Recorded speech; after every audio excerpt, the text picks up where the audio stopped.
भेज दिहले चान के धरती तो भेज दिहले चान के परी लागता रूह तू तो पवन आसमान के परी लागता रूह तू तो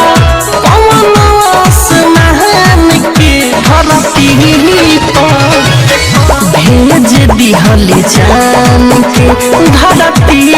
तो भेज दिहले चान के।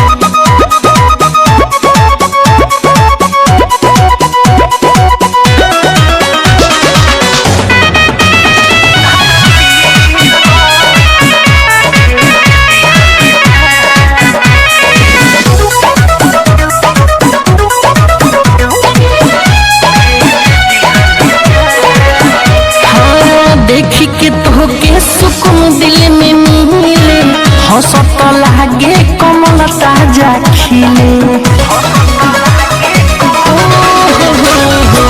देखी के तो के सुकून दिल में मिले हंसत लागे कमल ताजा खिले रहल खिया के सोझा ले मोरे परान के रहल खिया के सोझा भोल ले प्राण के धरती पर भेज दिहले चान के धरती पर भेज दिहले चान के।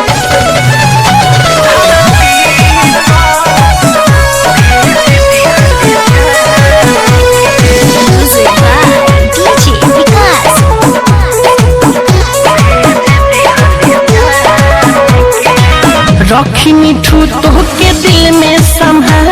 बनौले ऊपर वाला समय निकाल हरे करे रखी मिठू तो के दिल में संभाल बनौले ऊपर वाला समय निकाल राहुल रसिक नहीं भूलिए शान के मनीष मुकुंद नहीं भूलिए शान के धरती पर भेज दिहले चान के धरती पर रे भेज दिहले